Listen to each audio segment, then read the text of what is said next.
Hi, this is Paul, and I have a special guest today. Some of you will recognize her, Poe the Person.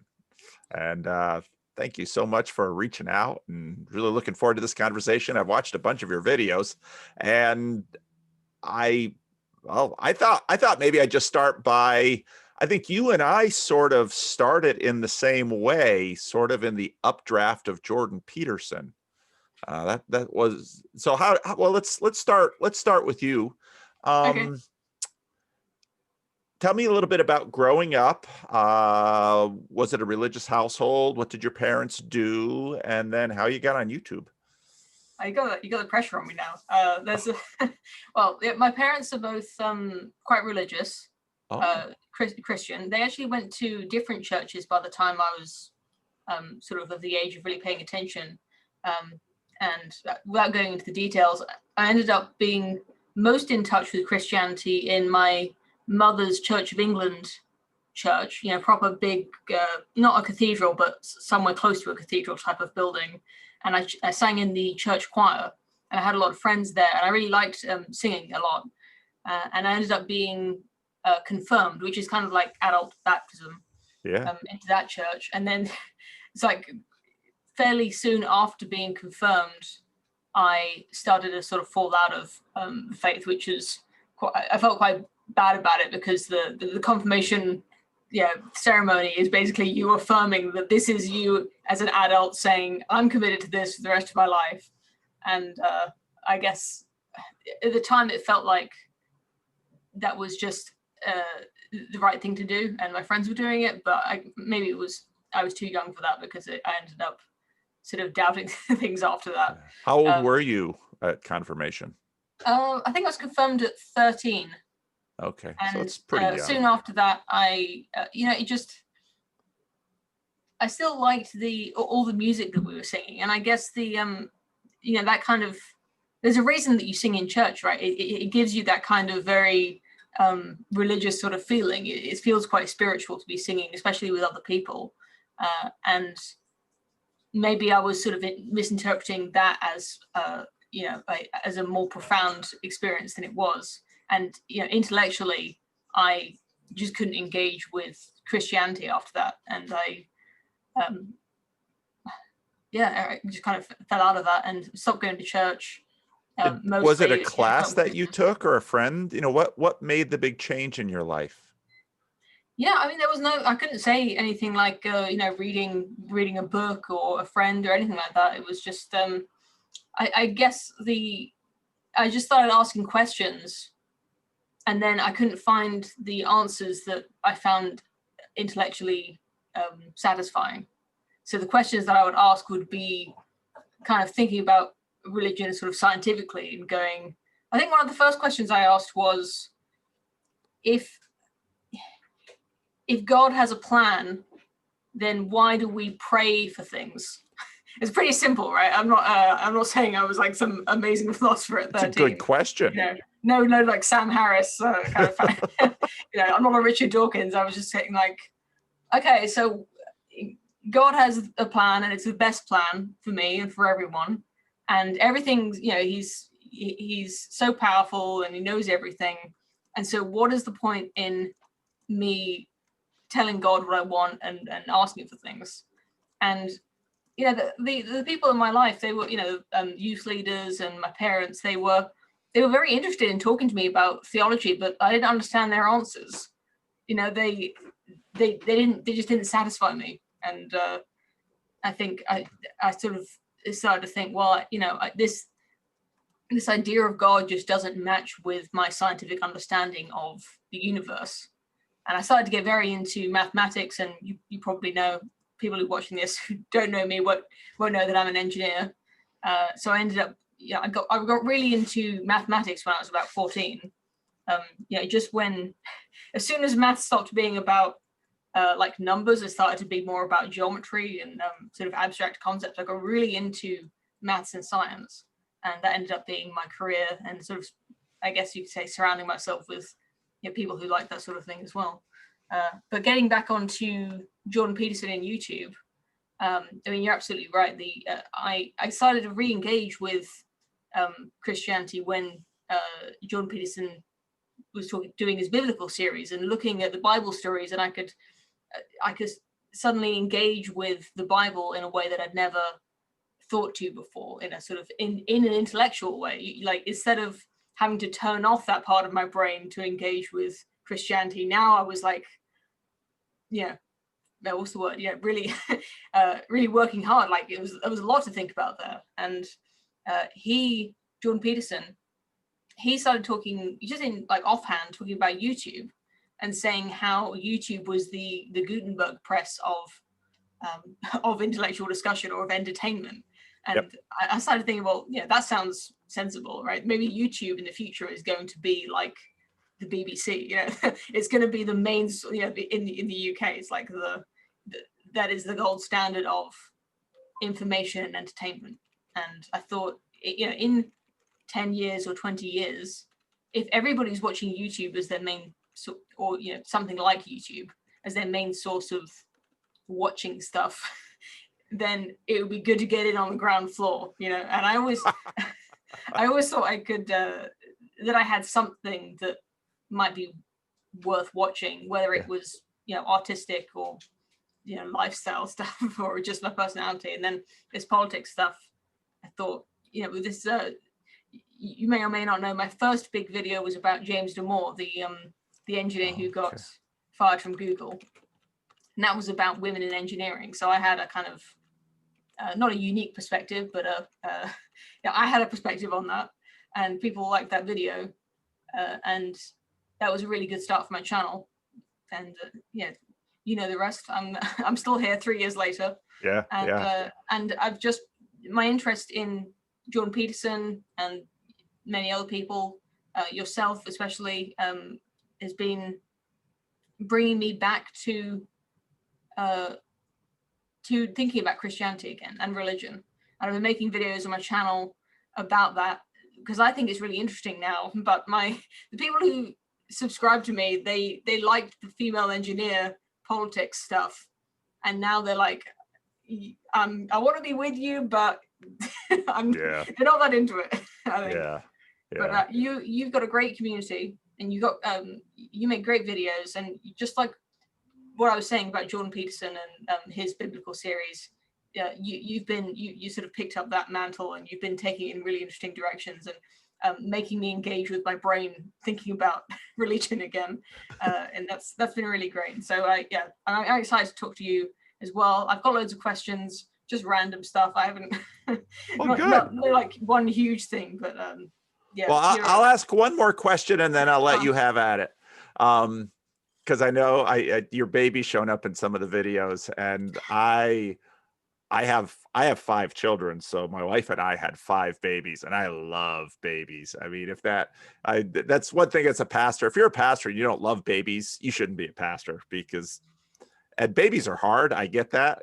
I've had my own, but there's just something about an infant and a toddler which is just magical. Anyway, the question I wanted to ask you is, now, I think I get that, it's very interesting because you and I sort of do the same thing with YouTube, in that we kind of talk out loud, and we found an audience to speak with this way. What about, how was Peterson able to talk to you in a way that your parents and the clergy, and obviously you're in a different stage in your life too, but what was he able to do that the church wasn't able to do for you? I think separating, I think he calls it like a prescriptive and a descriptive view of religion.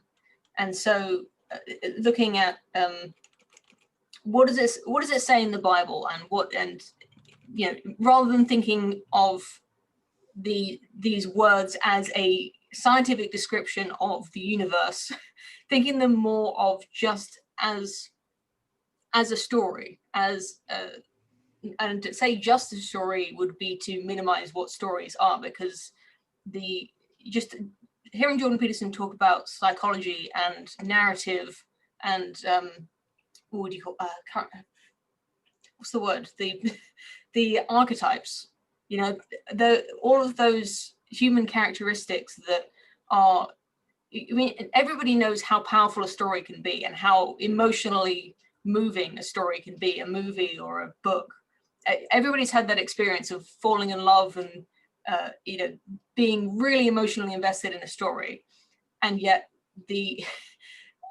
people don't think of that as anything sort of magical or you know, out otherworldly. It's just, you know, that's human psychology. But there's so much more to it than that, I think. Yeah. And when I started to think about human psychology as this really interesting, complex, deep series of questions that don't really have a solid answer, you know, and or am I getting with this? The question is about what was Jordan Peterson saying to me about religion?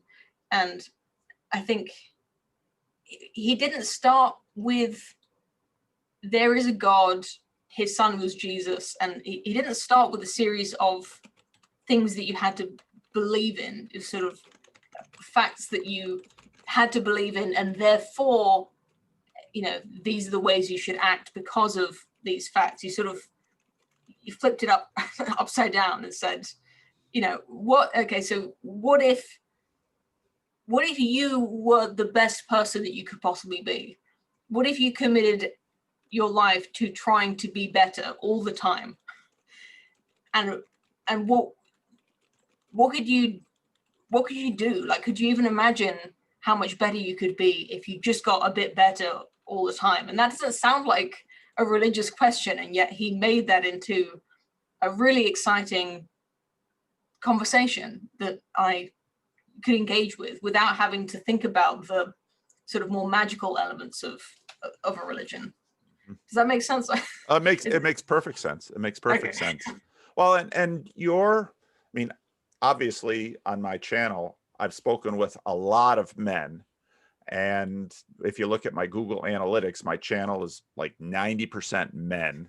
Yeah, same. And Peterson, but Peterson, you know, when I would go to Peterson events, it'd probably be 60-40. And so it's really, and it's always been interesting to me, the women who have engaged with his work productively.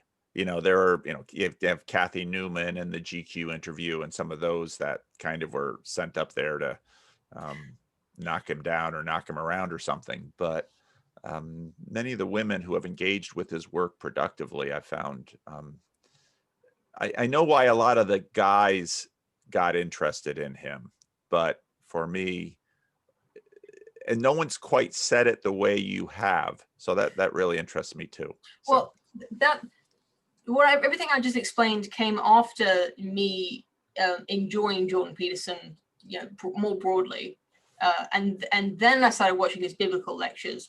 I started off on his psychology lectures because it's quite strange. He's mentioned it himself that women are actually much more interested in psychology than men, or rather they study it much more than men, right? Yeah, in general. And so most of the people in his classes, before he went on YouTube, the people he was talking to were young women. And so it's quite strange that now it's, you know, his audience is sort of described as being very masculine and male when he's talking about psychology, really.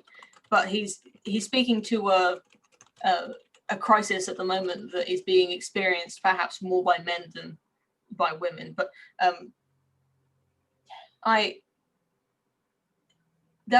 what I'm saying was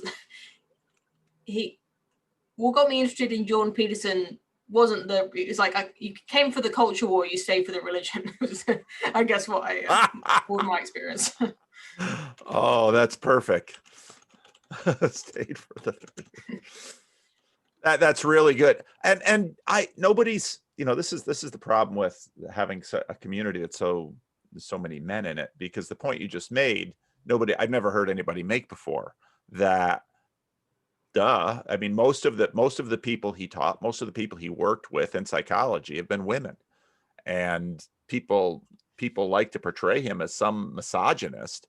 And, I saw many people trying to portray him as a misogynist and a racist. And it was like, I've listened to the guy a lot. I never heard that stuff out of him. He has ideas about a lot of things, but he's not attacking women. He's not against women. It's the politicization of all of this stuff. So I love that came for the culture war, stayed for the religion. Yeah, That's great. what you were saying about babies and toddlers as well, I did want to bring, because it kind of does touch on sort of the main, after all the Jordan Peterson thing, and you saw this video after I've had my my baby. My daughter was born almost a year ago, well, more than a year ago now. And then I made a video a few weeks after she was born talking about the actual birth. And I won't go over that again. You can watch the video if you're interested about why that was a kind of religious experience for me. But after that, I was kind of astonished by the just the experience of having a child for the first time. And it was, I don't know how to say it except that it was, I would have a lot of religious sort of feelings, like everyone, if you've been in love, and I hope you have, everyone watching this, I'm sure you have, Paul, that's a wonderful feeling. But loving a child is something else entirely. And it felt so profound, and the world just seemed so beautiful. And without really knowing what it means, and without making a scientific description of anything religious, I felt very strongly that the world was good, and that life was good. And it kind of, I wanted to say, like, praise the Lord, like God is good. Yeah, I wanted to say, I felt so overjoyed, but it wasn't just like an emotion, like a happiness feeling. It was like an experience of life. Wow. Now I remember that video. That was, again, I'm just always interested in children, and I haven't watched all your videos, but I do remember that video, and it was a moving and meaningful video. And there's a reason you're doing well on YouTube. All right, so I've pestered you. Oh yeah. Your turn. You can pester me. Okay. Well, I talk about my mum a lot on YouTube, and I think people wonder why, because she's babysitting my child. I've gone back to work now, and so I talk to my mum a lot more than I used to, because she's taking care of my child now. She's my nanny, which is great. It's great to have your own mother as your nanny. Oh yeah. Well, if you like your mother, and if you like the job that your mother did. Well, I hope she'll watch this video. She did a great job with us. Yeah. I mean, you can't deny that. I mean, how many siblings do you have? I've got 2 older brothers. Okay. And they're both great people. And all my favorite people were all raised by my mother. So some of my favorite people. Well, that's good. She's taking care of your baby then. Anyway, she's a Christian, like I said, and she sang with me in the church choir. That was a very much a big part of. How did I'm going to butt in again, because that's what I do. How did it go when you left the faith with her? They're very understanding people, and that's I want to come back to my question. I'm building up to a question, but okay, I'm sorry. I'll shut up. And there is an interesting point there, because about parenting and religion. I don't know how you raise your 5 children, but my parents were very what's the word? They wanted us to be whatever kind of people that we would be. They would just let us be ourselves, basically. So they never tried to teach us authoritatively about religion. They let us explore religion in our own ways, and they brought us to church, and that was kind of something we had to do, but we never had to say we believed a certain thing, or they never made us be Christian. They just so it was they weren't very strict, is what I'm saying. And they could, I was grown up enough at that time that they couldn't try to force me to do anything, and they're not the kinds of people who would do that. Okay. And Okay. it's been great, being so close to my parents for my whole life, because they're great people. Mm. And and I was excited to talk to you, because I knew that my parents would like this conversation. Talking to you, they're gonna love watching this, I think. Well, I hope they do. And so my mom asked, like, who is this guy? I said, he's called Paul van der Pla, and she says, oh, it sounds like, Dutch name. Right. So yeah, and I said, oh yeah, he makes his videos on YouTube, and he's a pastor, but he talks a lot about Lord of the Rings. And I said, I was like, you got to hear this guy, because he he talks about Tolkien's books as if they're like a sequel to the Bible. Like there's like two holy scriptures, and like one is the Bible, and like one is Lord of the Rings. Yeah. And You got to throw C.S. Lewis in there. yeah. Lewis and Tolkien. And when I started making these videos on YouTube, this is building up to a question, I promise. That's I fine. started making these religious videos about how religion doesn't have to be descriptive. It doesn't have to be like a scientific description of the universe. You don't have to believe in like the guy on the throne with a beard. You can just believe, you don't have to believe anything supernatural. That was my argument anyway. I know not all Christians think that. And I got a few comments from people saying, like, okay, but if you want to have a manual, a guidebook for life, why then, if you don't believe in Jesus and the Christian God, why then would you choose the Bible? Why not, why not the classics? Why not, classic philosophers? Why not Shakespeare? Why not Lord of the Rings, right? And so my question to you is, if you, talking about religion and God, keep having to bring up Tolkien and Frodo and the Ring as examples of, to make your point, there's obviously something very interesting going on there. There's something very religious in those stories. What makes the Bible better or more useful, or or more applicable? Why is that a religious text, but Lord of the Rings isn't? Yeah, well, that's a great question. Well, in the church, we often talk about the Bible as canon. Now, what do we mean by that? Well, it's a rule. Well, what do we mean by that? Tolkien and Lewis are powerful because they know the Bible well, but the Bible isn't the only thing they know. Part of where we are with respect to these books is because of the Protestant Reformation. And before the Reformation, the Bible worked with church in a different way. The Reformation was an attempt to address some things that people thought had gotten out of whack. Now, the Reformation is about 500 years old.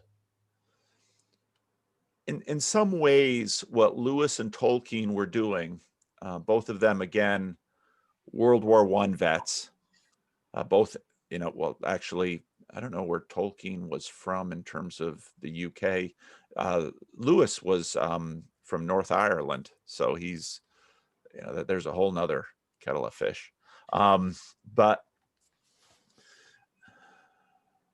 Christians throughout the centuries have had to, in some ways, put the Bible into their own words to be able to put the Bible into their own lives.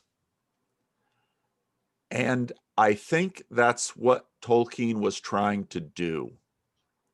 He was trying to do it for his children. Of course, The Hobbit started out as children's stories.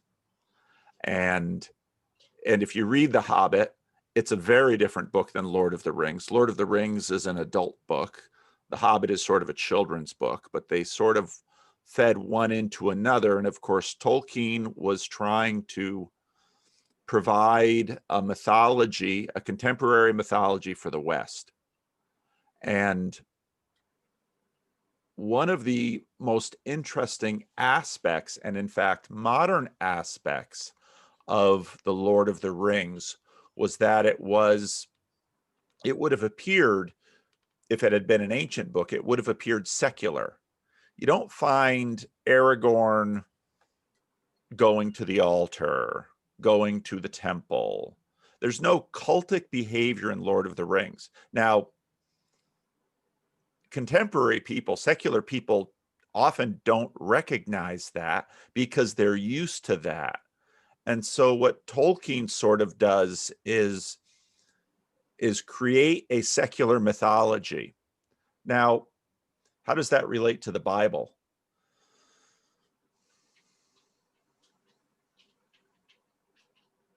I'm going to get in trouble for this, and I know exactly who I'm going to get in trouble for. The Christian Trinity is Father, Son, and Holy Spirit. It's not Father, Son, and Holy Scripture. And I often, people don't like it when I say things like the Bible isn't divine. What do I mean by that? The Bible isn't God. The Bible is part of God's creation.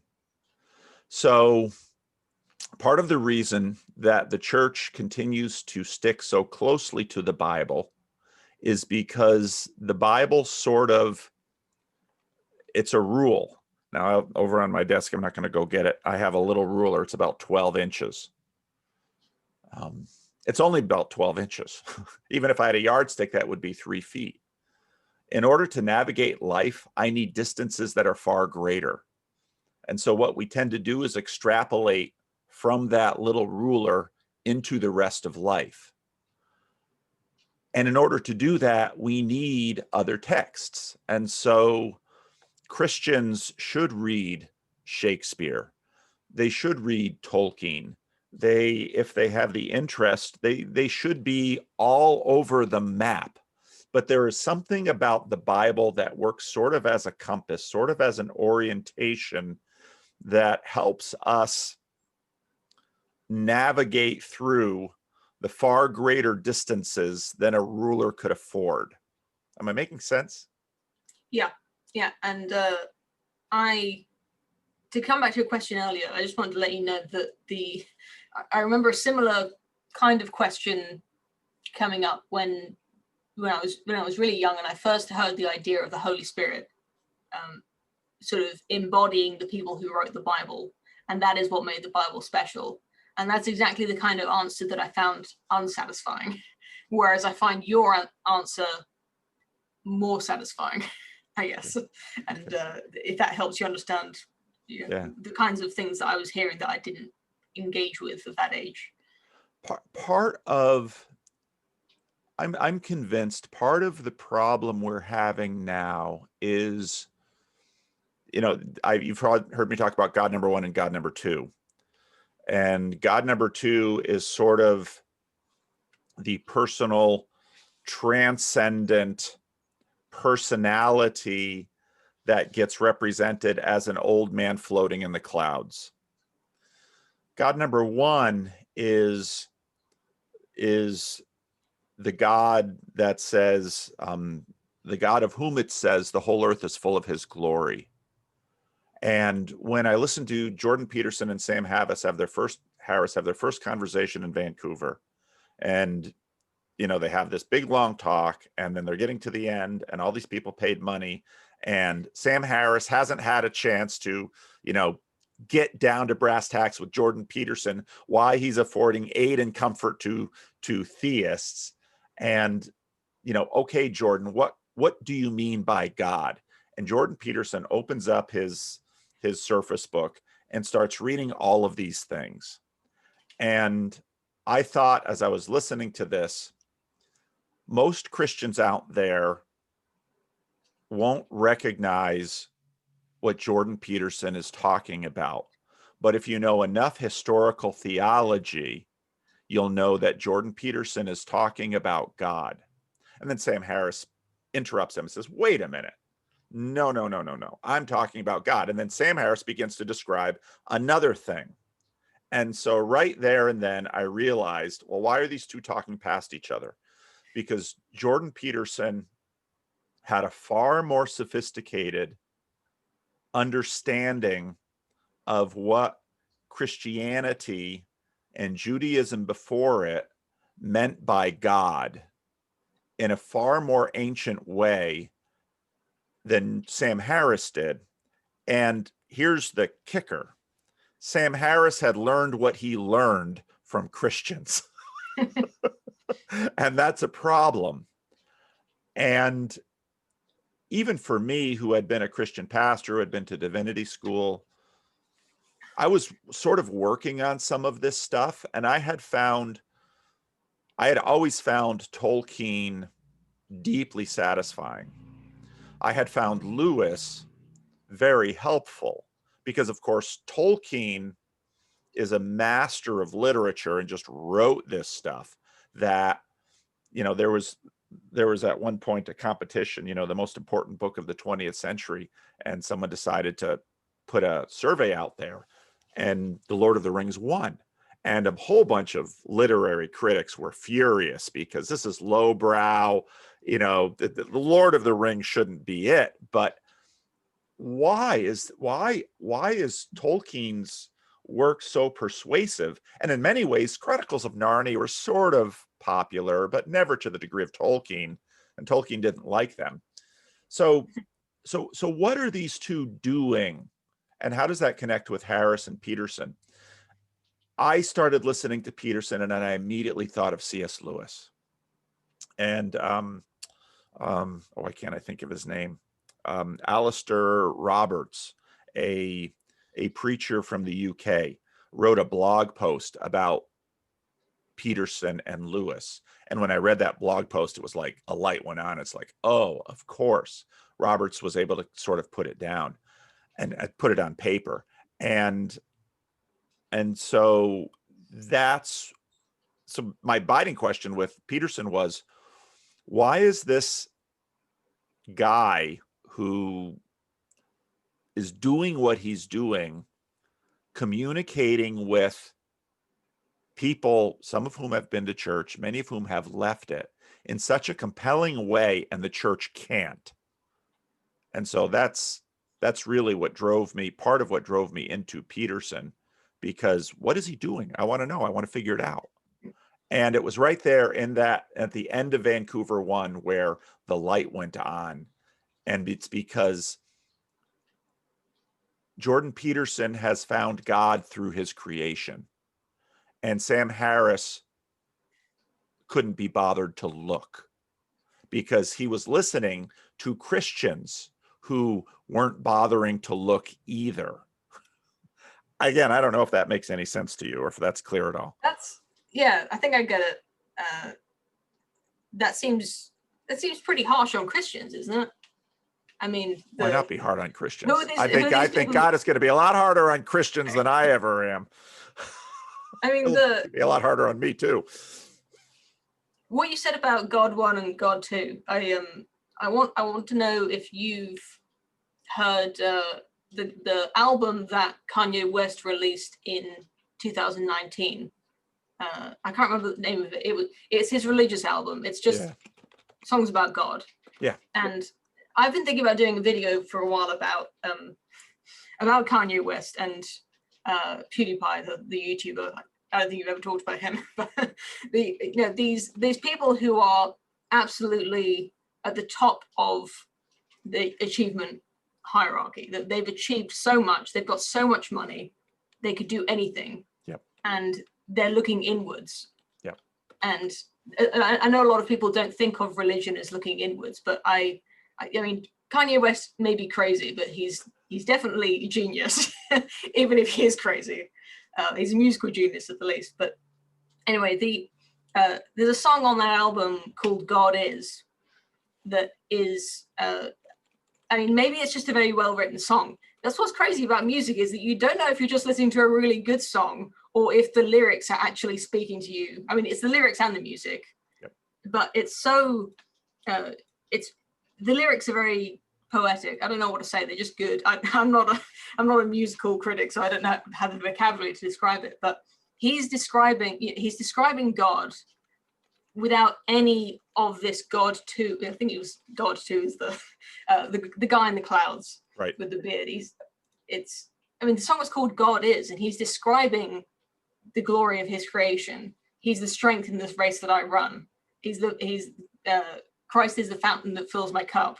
It's religious sounding, but it's not a description of, the kindly father or the guy who's listening when you're praying.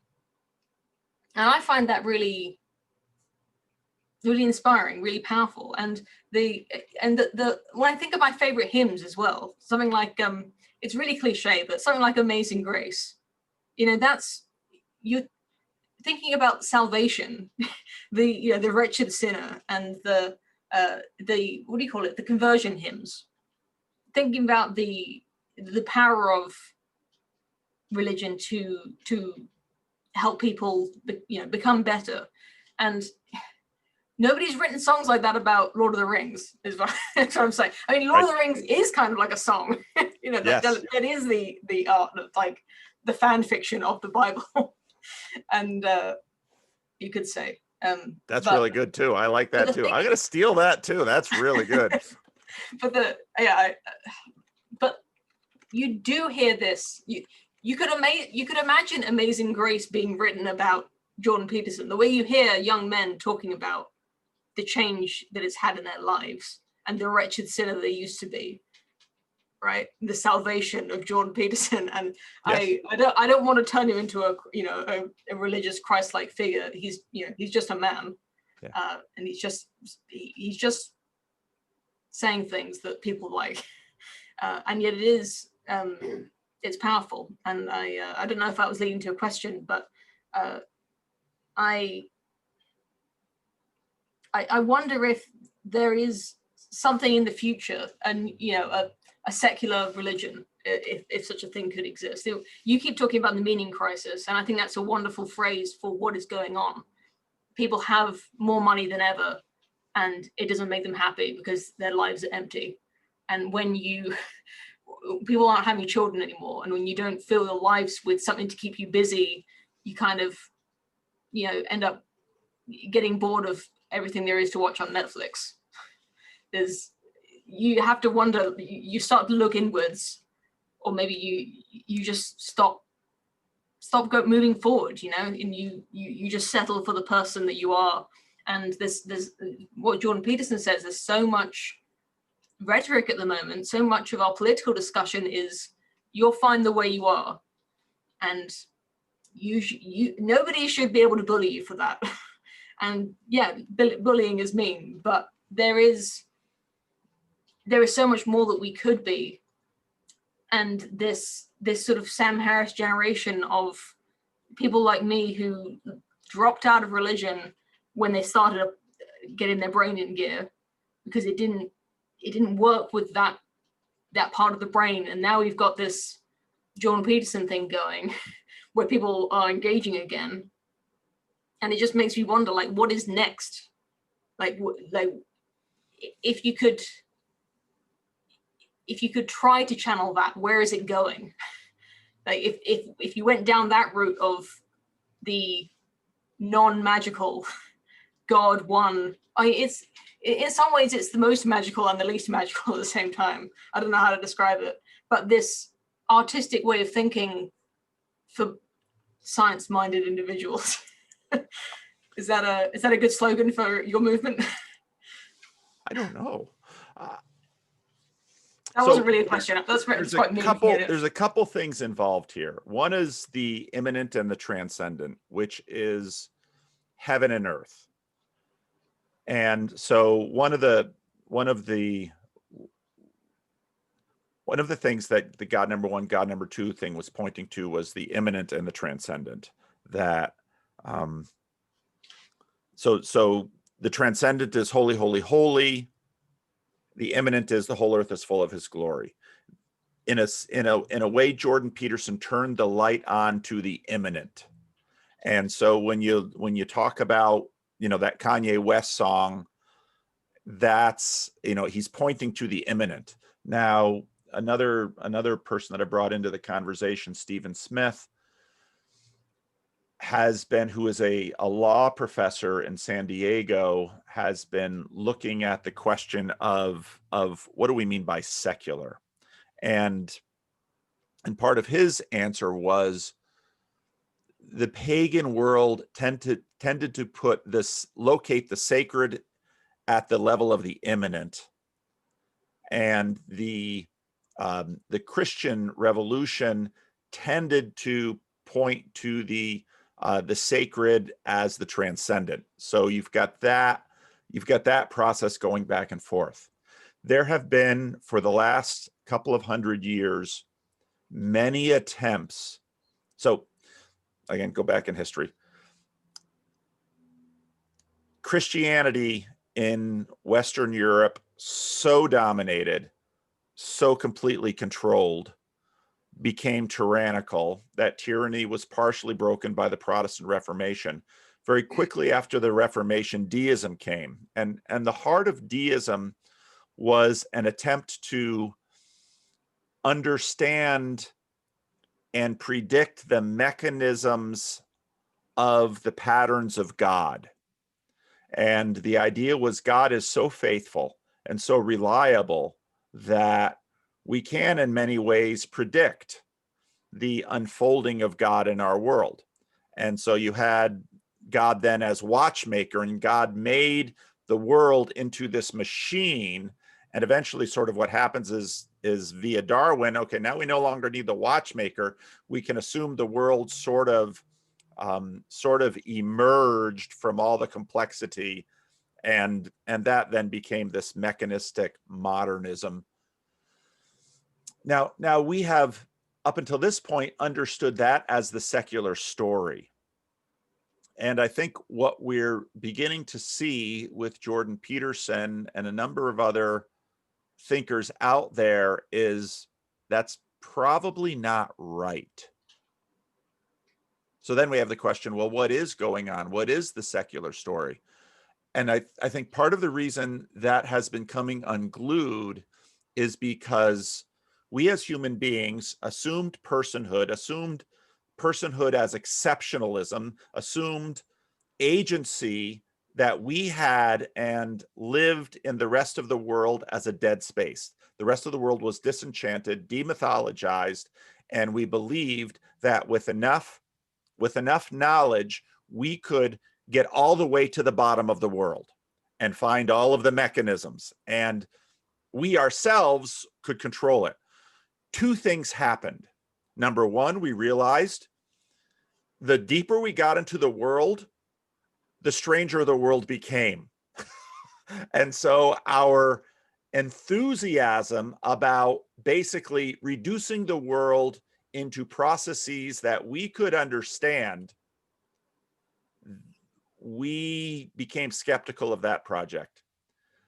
The other thing that happened was we began to look at ourselves and recognize, oh my goodness, there are cogs and gears and processes and cause and effect in us too. We before had this exceptionalism, which sort of mirrored the deism, but then we got rid of God. And the meaning crisis really hits when we begin to look at ourselves and say, what if I am just a machine? And I don't mean my body, I mean my beliefs, my thoughts. What if I am simply the product of this mechanistic, determined universe too?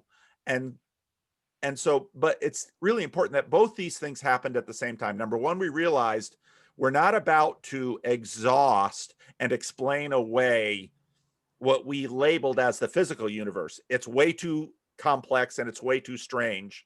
And we have a personhood as we experience it, consciousness, agency, choice as we experience it, also has a degree of mechanism within it.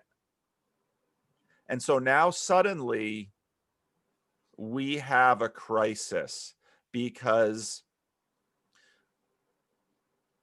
these two foundations of our world, human exceptionalism and the ambition to exhaust the universe, have both been shattered.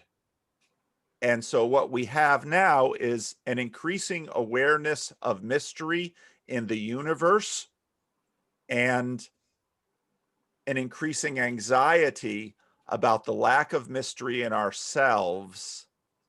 And this is why I think Sam Harris wants to play with psychedelics and meditation, because he's not satisfied with the answers he has for humanity. And so I think for that reason, like the inventor of the word sociology, Auguste Comte, who very much tried the best he could to start a secular church. I mean, he take the classics of modern literature, just wholesale buy, secular humanism, and, have cathedrals, bring in statuary, the bells and smells. I mean, do the whole thing. And it was a complete failure. And it keeps getting tried again and again and again and again and again. And it's a complete failure because I think, again, it fundamentally lacks that mystery that increasingly we are seeing in science. And it simply has to assume the aching thing that we are not the persons we thought we were. And as Jordan Peterson says, we are mysteries to ourselves. And so we can't exhaust the universe and we can't hack ourselves. And so suddenly, and if you go back to a conversation I had with John Vervaeke, one of the things I came to understand was it is deeply human for us to talk to our car when it won't start. It is deeply human to project all kinds of things on my dog and sometimes even my children, because that is actually the human, respectful, and in fact, successful way to deal with complexity that is beyond us. That's where you get into this Pascal and his spirit of engineering. That's how I approach. My wife looks at a computer and it's a mystery. And she says, "Why do computers obey you?" I say, "Because they know I will take it apart and I will rebuild it and I won't care." So I approach computers with the spirit of geometry. My wife approaches computers with the spirit of finesse, as she names the cars. Now, she's no less rational than I am, but that is the mode people use to approach what it cannot exhaust. And so I don't know. I'm rambling. I don't know if any of that is helpful or it makes any sense. Your camera went slightly out of focus. I know you're a YouTuber, so that might bother you. What does it? And here I am. There you go. Is that better? That's better. Yep. Okay. I love that trick. You're kind of breaking my heart. I really want to believe in that. I actually didn't know about that secular religion thing, or secular church. That sounds really cool. I'd love to go. They're out there. Visit them. Well, yeah, I'll have to look one up. Maybe there's one in London. There is. Yeah, I'd love to see, with statues of Plato or I don't know what they sing when they go there, but they sing the Beatles. Sounds cool. Yeah, church, music will divide their church too. I mean, everything we're talking about is, it sounds like what Jordan Peterson was arguing with Sam Harris about. I saw him in London, and I think what they were saying, they said a lot of things. It was a really interesting night, as you know, if you've seen the recordings. Yep. And the fundamental disagreement seemed to be about I guess, although you said that, I know that Sam Harris is interested in, he's always talking about how mysterious consciousness is. And it is funny how it's sort of like he's coming so close to admitting that it's unknowable and ineffable, but he just like skirts off the last second. But I think it comes down to the question of, if you want to have a good marriage, or it's everyone has difficult relationships in their lives, and they have to understand other people in order to get along with them.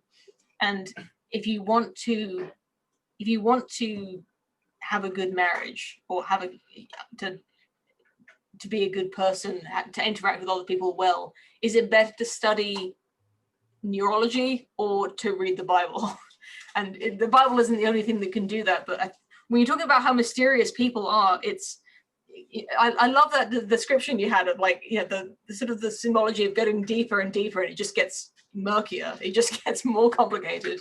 It doesn't get any simpler. It doesn't help you, argue with your wife about who's going to make dinner. There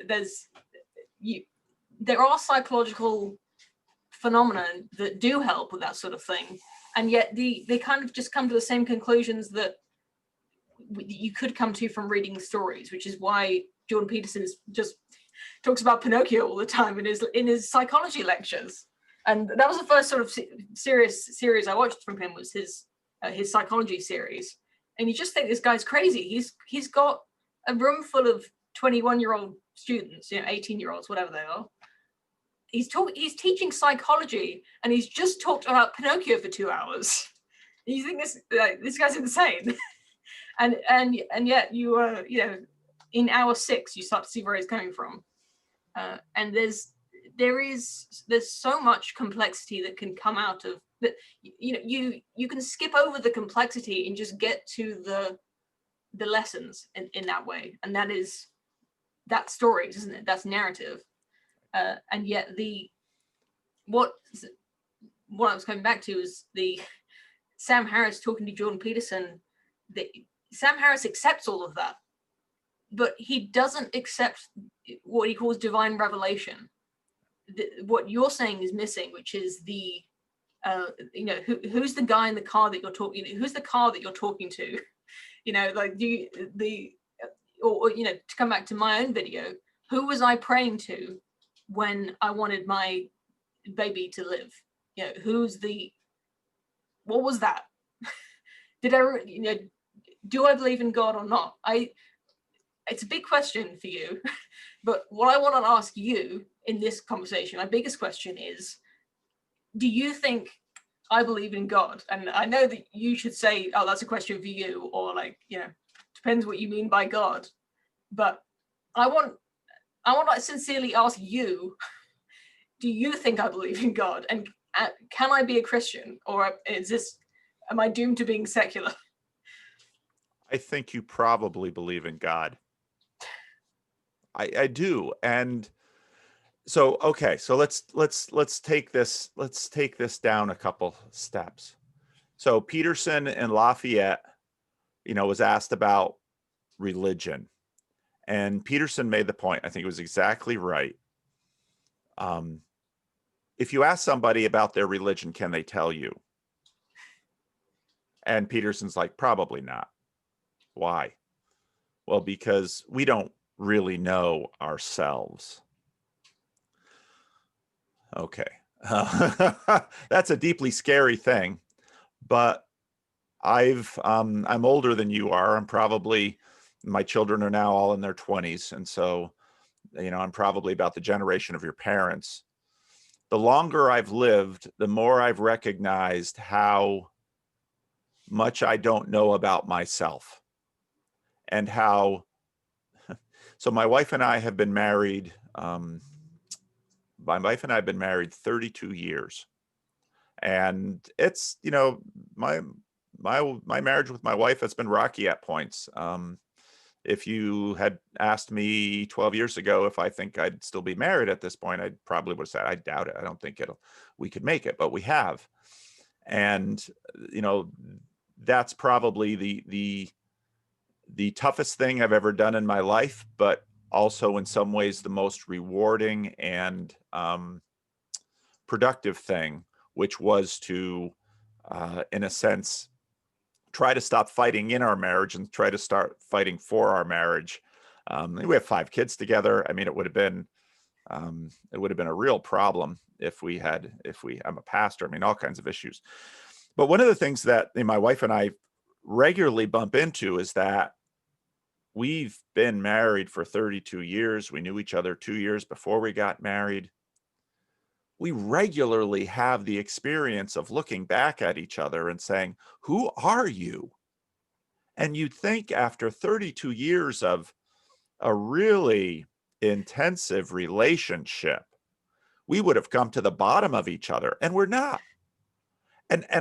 So my father passed away in 2013, and always, I like you, was blessed with terrific parents.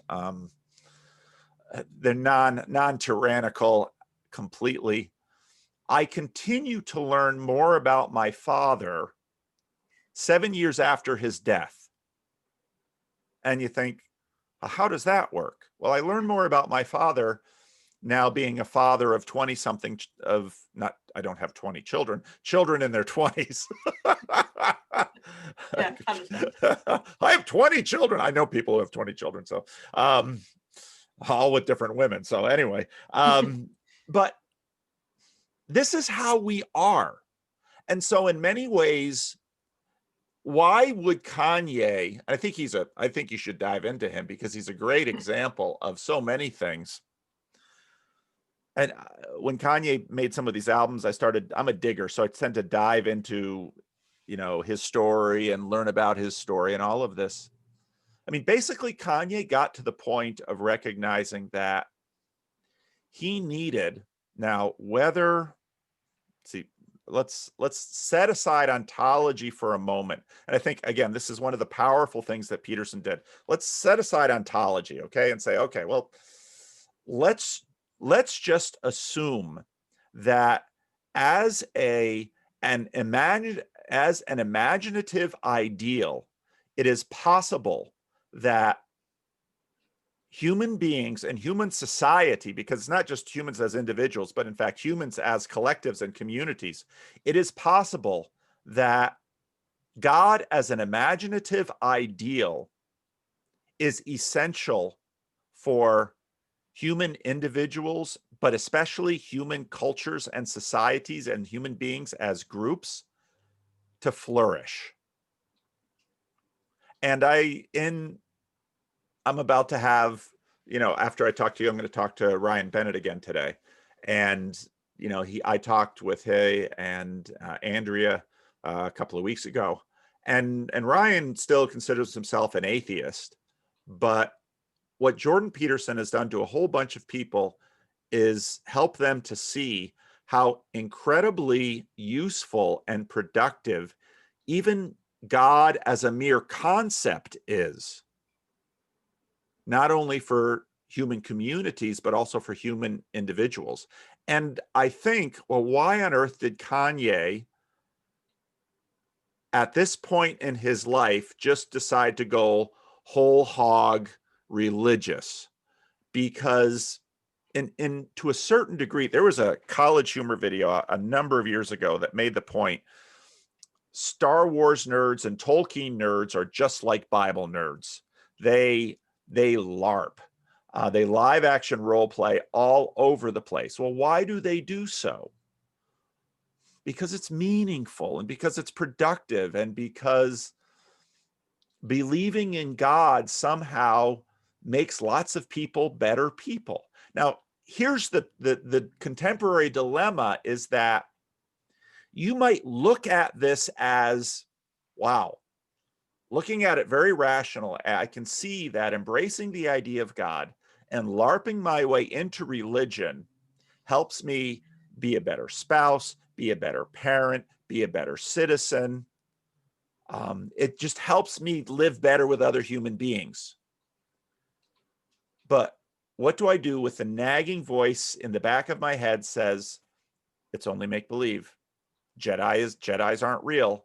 Tolkien made it up for his children. Exactly. Yeah. And I talk to a lot of people now who are just at that moment. And the only advice I can give them is LARP away, act as if, because why not? that's in a sense where I keep getting to, because I live immersed in a secular society. I have come face to face with the problem of evil many times in my life. And I think the most powerful argument against God is, couldn't God have, engineered the 20th century without so much bloodshed?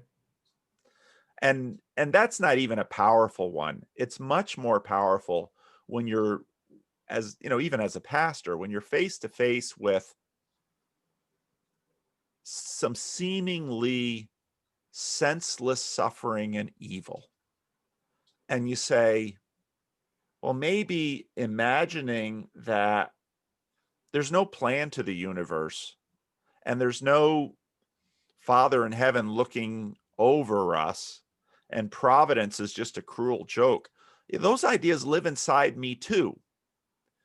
But then when I fully face them, I have to say, well, why should I give in to that vision of the world? Because if all there is chaos and accident, and there is no plan, and there is no purpose, and there is no intentionality, why don't I live into, purely imaginatively, a world in which there is purpose? Because it's a whole lot easier to accept that seemingly senseless death if I can somehow imaginatively believe maybe somehow, somewhere, there's a God who can redeem this ugliness. That just feels better. And when someone is being cruel and vindictive towards me and wasting years of my life, I have a choice of being vindictive back.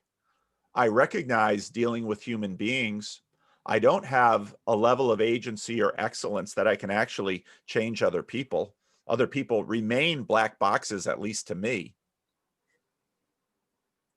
What kind of neighbor do I want? I want a neighbor who is sacrificial and generous and forgiving and kind and loving. Why don't I be that neighbor? Well, I won't be that neighbor because that's costly.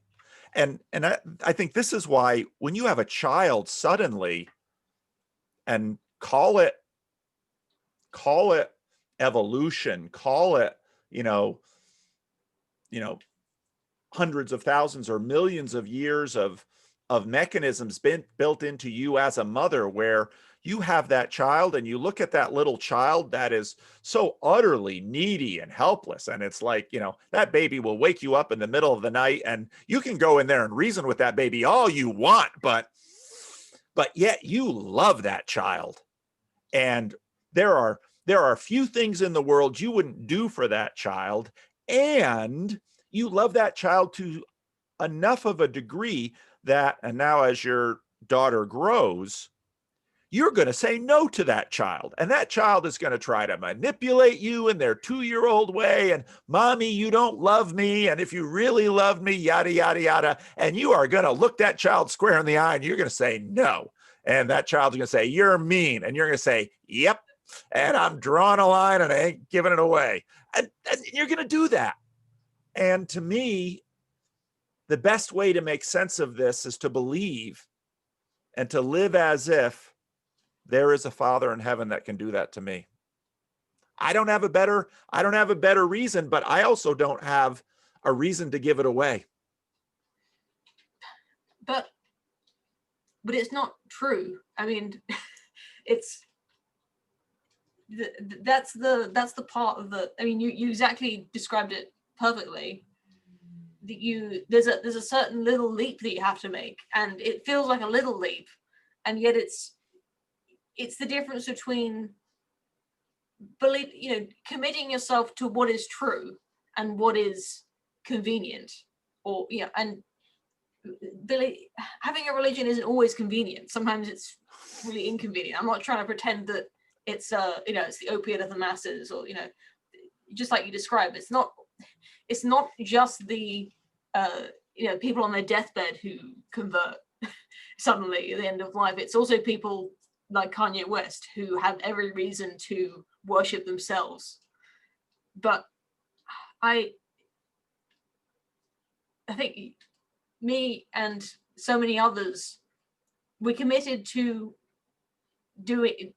believing what is true and saying what is true, and we're not comfortable with saying praise the Lord when we don't believe in the Lord part. But we get that we're on board with the message, but the actual words of it feel like a lie, and so we say awesome instead. Or isn't that cool? You fill it with words that are almost they're almost as good, but at least you can justify every part of it. And there was so much of what you just said that I wanted to talk about, and now I've just forgotten. Well, let me ask you this question. Okay. Does your daughter love you? No. I don't know. Tell me more about that. Well, I was thinking about making a video about it because the word love is it's sometimes used as a verb, sometimes used as a feeling, right? And what my daughter feels for me is a feeling of love, or she needs me is more accurate way of saying it. Okay. She needs me specifically. Yeah, and there are a few other people who she needs as well. And if I died, she wouldn't die. But the feeling that she feels towards me is need. And it's and that sounds selfish and mean of her to feel that way, but she can't love me the way I love her, because she's not going to get up in the middle of the night to feed me, and she frequently fights me if I try to help her. And that's, everyone who's a parent understands that, and it's extremely frustrating. But the way that she loves me is almost the complete opposite of the way I love her, I think, and yet they're both considered love. But I don't know if I could say that I stubbed my toe the other day, and I cried out. It was very painful. You know how it is. It's stub your toe. It was a little one right on the edge of the wall, and I bent down and just sort of having a moment, trying to recover. My husband came over and pat on the back, and then my daughter ran over and she started hugging my legs, and it really looked like she was trying to comfort me, like she had empathy, like she saw me hurt myself, and like so many times when I've helped her when she's hurt herself and comforted her, it looked like she was trying to comfort me, and yet I don't really believe she was. I think she wanted a hug. She'll come and hug me when she wants a hug. She would never imagine hugging me for my benefit, because I don't think she has empathy, and I don't think she can feel love. So it's a good question, although I don't know if it's relevant. So tell me why you asked me that.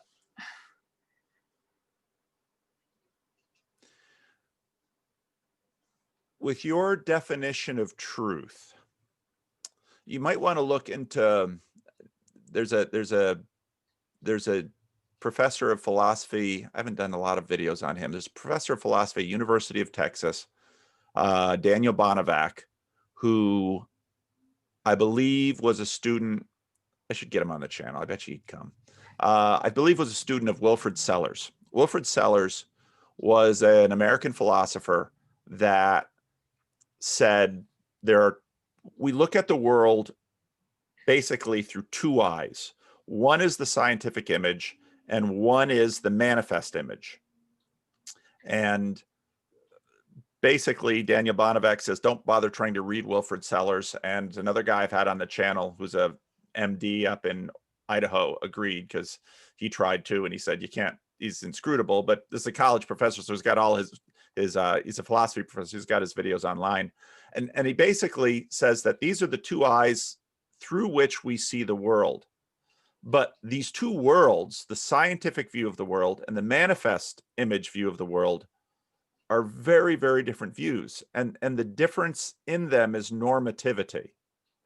That science simply tells you what is. And the manifest image talks about what should be. Now, when it comes to a question like love, all of the doubt that you have about your daughter's capacity to love you, you should probably have with the question, do you love your daughter? But you see you from the inside. And that's a really weird thing. And we don't quite know how to think about that. Because, I mean, someone might make an argument that, well, you've got these, when you gave birth, these hormones flooded through your body. You are biologically engineered and determined to have these feelings, because the feelings are, with the scientific image, all feelings are chemically induced responses to physical stimuli. Now, I could also say, well, you love your daughter because you have put your own life at risk and continue to care for her at the cost of your life. Now, you haven't died taking care of her, but every day you spend time with her, you could be spending time on purely selfish pursuits. And every good mother raises their child at the cost of their life. And what actually you are doing is, John Vervaeke has this one episode, I forget exactly which video it's in, it's either 13 or 16 or 15. At the end of it, he talks about agape. And he talked about, he's a non-theist, but he talked about agape in such powerful terms in that video. And you're living it. You are, if you compare your child's life to the lives of those Romanian orphans, at the end of Ceausescu, I don't know if you ever looked into that. So Ceausescu was the Romanian dictator and very rationally wanted to, have his country thrive. And so basically he figured out a way to pump up the reproduction numbers in the country, so people were having babies like crazy. And then with the fall of the communist system, they discovered just warehouses of babies in cribs. And these infants weren't touched. They were fed, but they weren't touched. They weren't mothered. They weren't cared for. And if you Google that, you will find, now this is now 20 years behind us, more than that now, you will find the long-term effects of these people's lives for what that happened. And we can see that very easy during the scientific view that, well, here are all the ramifications of there not being a mother. But there's this manifest image view that you see your daughter through. And I would say, you would very quickly say, you love that girl. And that is obvious by the way you act. But no matter how much I would tell you, that's simply a product of the hormones running through your body, I think you would probably say, yeah, there's that too. But I am also operating on another level. And I think actually, number one, that's the story verse is in the manifest image. And number two, another reason I'm not an atheist is I have seen and heard sufficient things in this world that makes me at times skeptical about whether it's all just playing out on the chemical level that we know.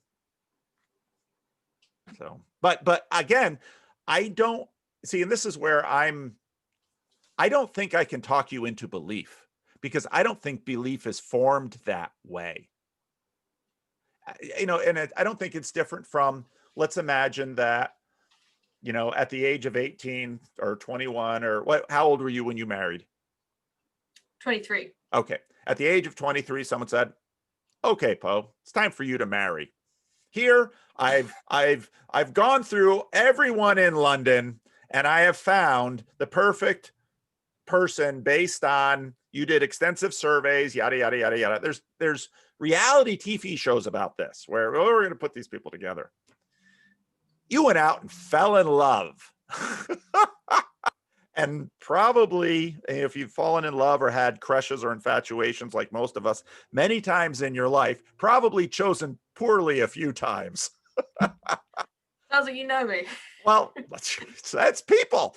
But here we are. And so I can't talk you into believing there is a God, but I think it's telling that we can't help ourselves relating as if there is one.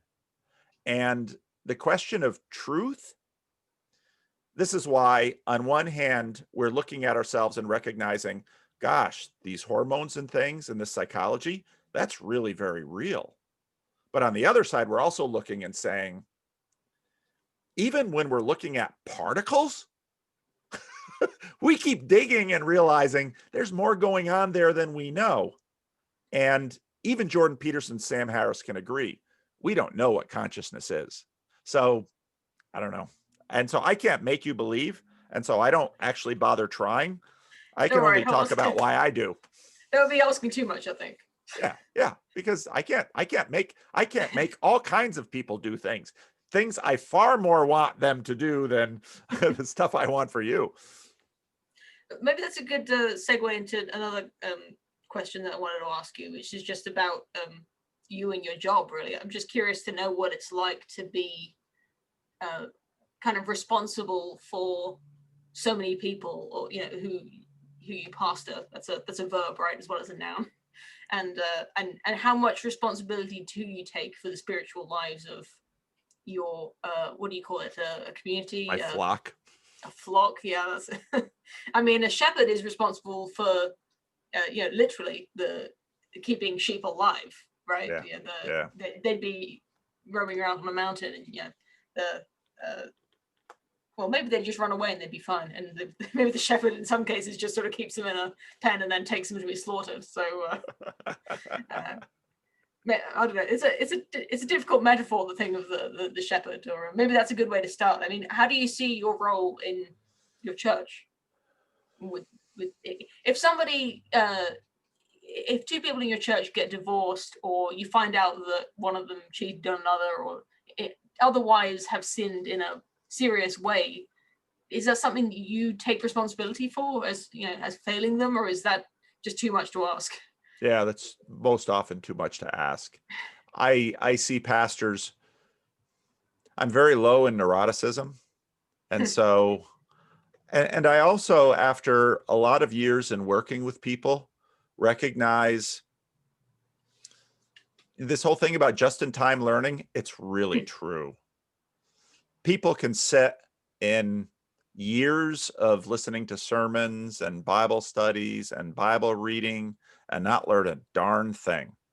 And that's part of the reason so many Christians out there are unimpressive, and part of the reason churches are such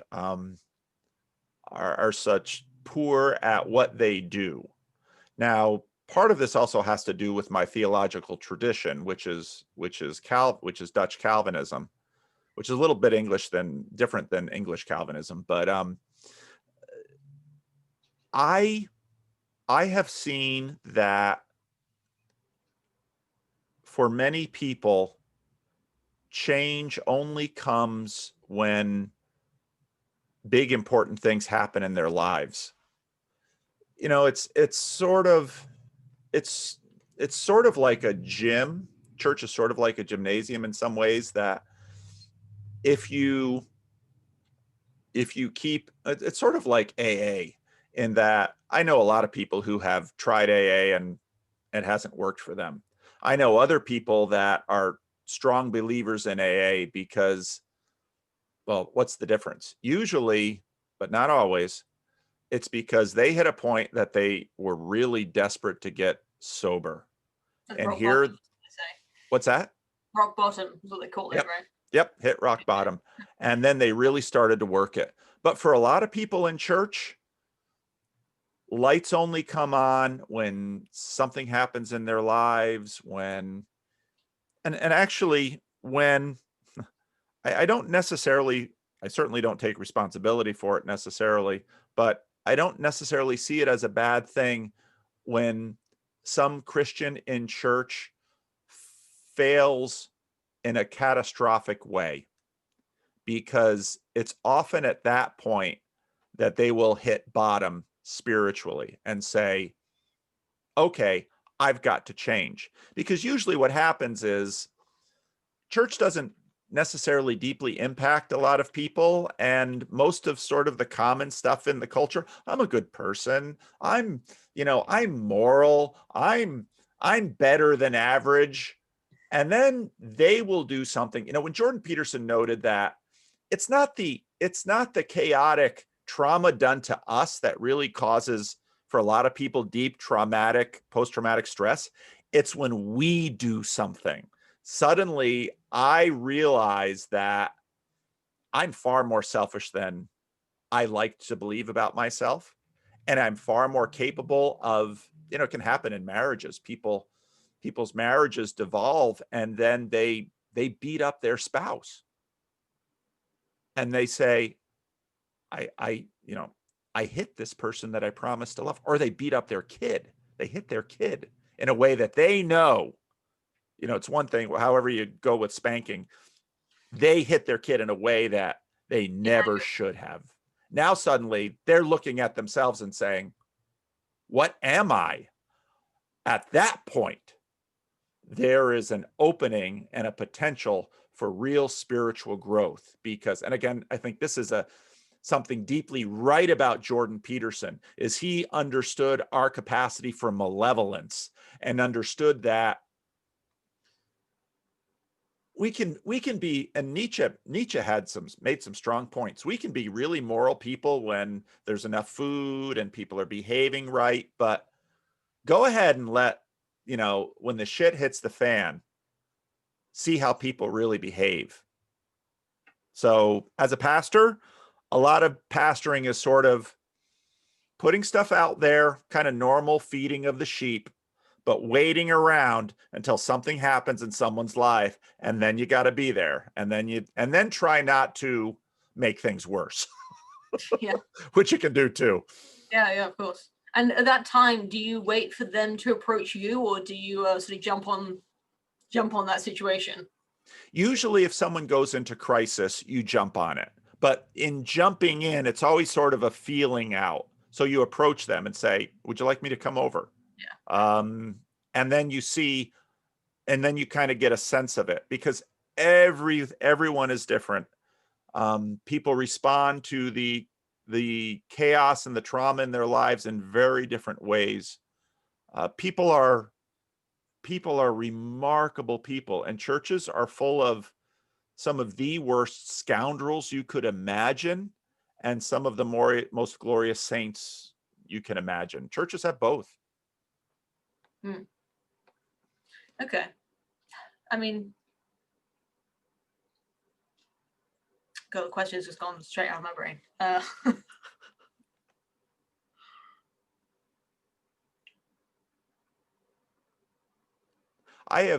So my father was a pastor, and I grew up not wanting to be a pastor. And I was a foreign missionary for a while, and I found that difficult, but incredibly important for me, because I was much more of a biblical rationalist when I was a foreign missionary, because I thought I was going to go overseas, and I had this newly minted seminary degree, and I was going to teach them about the Bible, and cool stuff was going to happen. And I got there as a guy in his 20s and realized I didn't know squat. And these illiterate pastors I was working with, yeah, they had their issues, but I learned way more from them than they learned from me. And I was supposed to be teaching them. And then I wound up coming back to the States and wound up pastoring a local church, not unlike the church I grew up in, and found I really enjoy it. I enjoy the diversity of the job, the people. Um, Working with people is incredibly hard, especially in something like a church, because they all have expectations on you as a pastor. They all think they know what you should do, even though they've never done the job. But Well, that's every job. I think. like every job, exactly. Well, we always say, as a mechanical engineer, I mostly work with electronic engineers, just because of the company I work at, and that my old boss used to say that every electrical engineering degree comes with a free mechanical engineering degree, because that's how the electronic engineers treat us. We're just the ones who do the drawings, and they're the ones who know how it's going to look. Anyway, that's Totally believe it. I'm interested in your missionary work, because you said something about South America. Is that where you did that? It was the Caribbean. It was in the Dominican Republic near the Haitian border. That was, yeah. And I worked mostly with Haitian pastors who were some degree of legality or illegality in the Dominican Republic. And, I thought, money and ideas would help these people. And they were just, they were illegals living in a country in a murky political situation. And I learned, when these people, and they were full of all the same old tricks that every human being is, but I don't know how you would live. I don't know how you would survive that without a belief in God, which seems deeply ironic, because if anyone, these people should look around the world and say, no good God or engineer this thing. Yeah, but well, that's the Book of Mormon. I don't know if you've seen the musical. No, I haven't. Oh, well, I don't like to swear, but the one of the songs, huge set piece is the Ugandan people, these Latter-day Saints. What are they called? The Mormons. That's it. It's Mormons, called the Mormon missionaries are there to teach the Ugandans to be Mormons, and the Ugandans are saying, look, 50% of us have AIDS, and we hate God. Basically, the whole song is like, fuck you, God. That's what we say. That's what helps us get through our hard times, and it's exactly what you're describing. But I don't think the people who wrote that music, I mean, it strikes home. The musical is amazing, not just being funny, but it's also it's insightful in a kind of satirical way. But a book that I read that was really influential for me a few years ago was called Tribe by Sebastian Junger. I don't know if you read it. I haven't read it. It's the second time it's come up in conversation. It's very short. It's more like a long essay.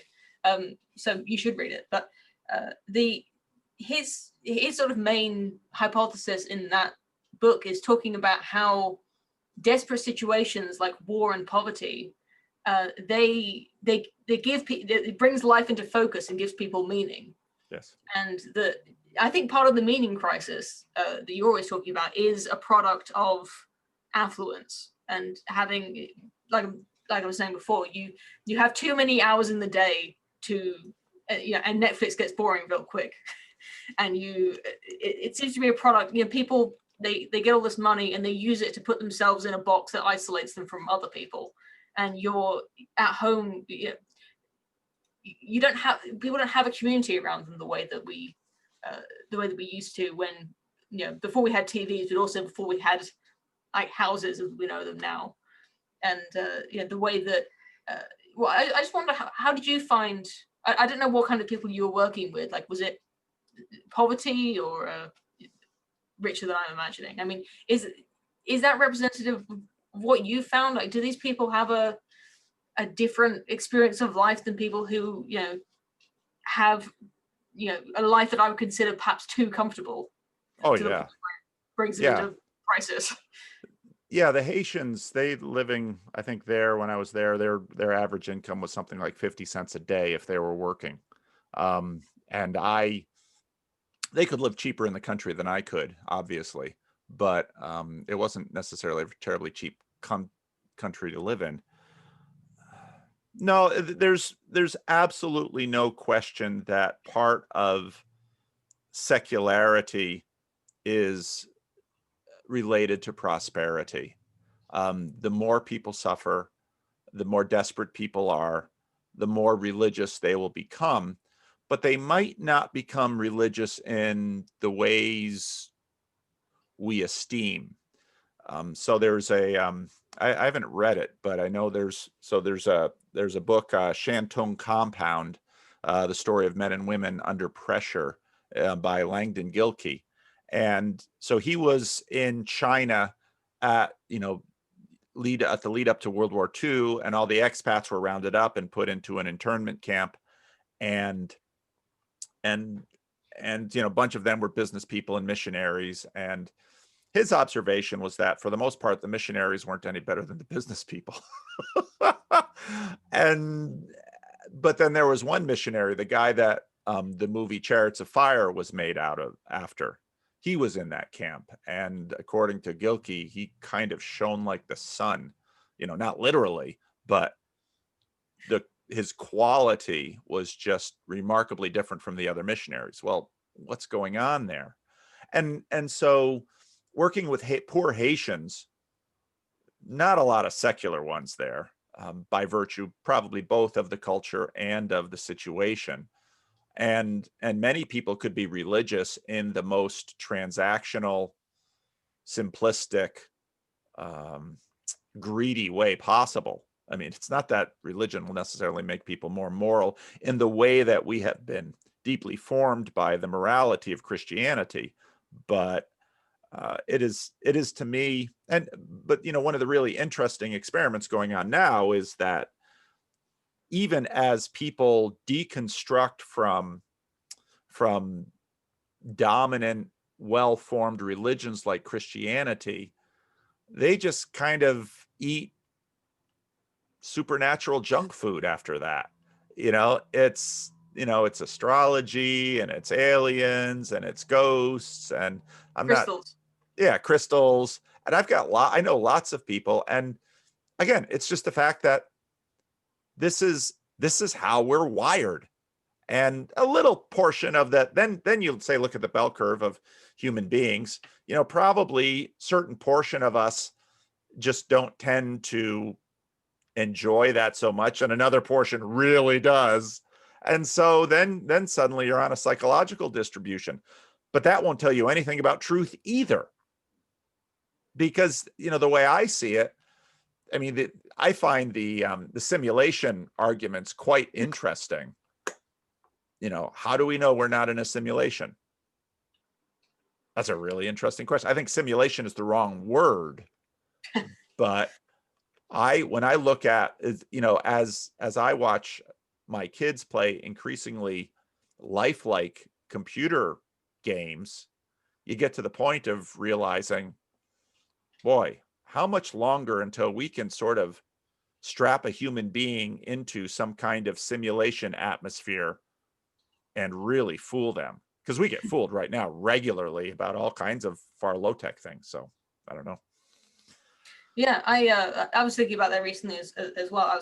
It's one of those conversations that I really used to enjoy when I was 16 or so. It was I studied philosophy a little bit at school for an A level. That's kind of 16 years old, and I kind of fell out of that, thinking about that for a while. It's one of those sort of having a sleepover and looking up and you don't want to go to sleep and you're talking to your friends about that sort of thing. It's good fun, but I kind of, for a while, I started to think like, okay, well, what's the point? It's one of those, if it's a simulation or it's not. I mean, what's the upside of it?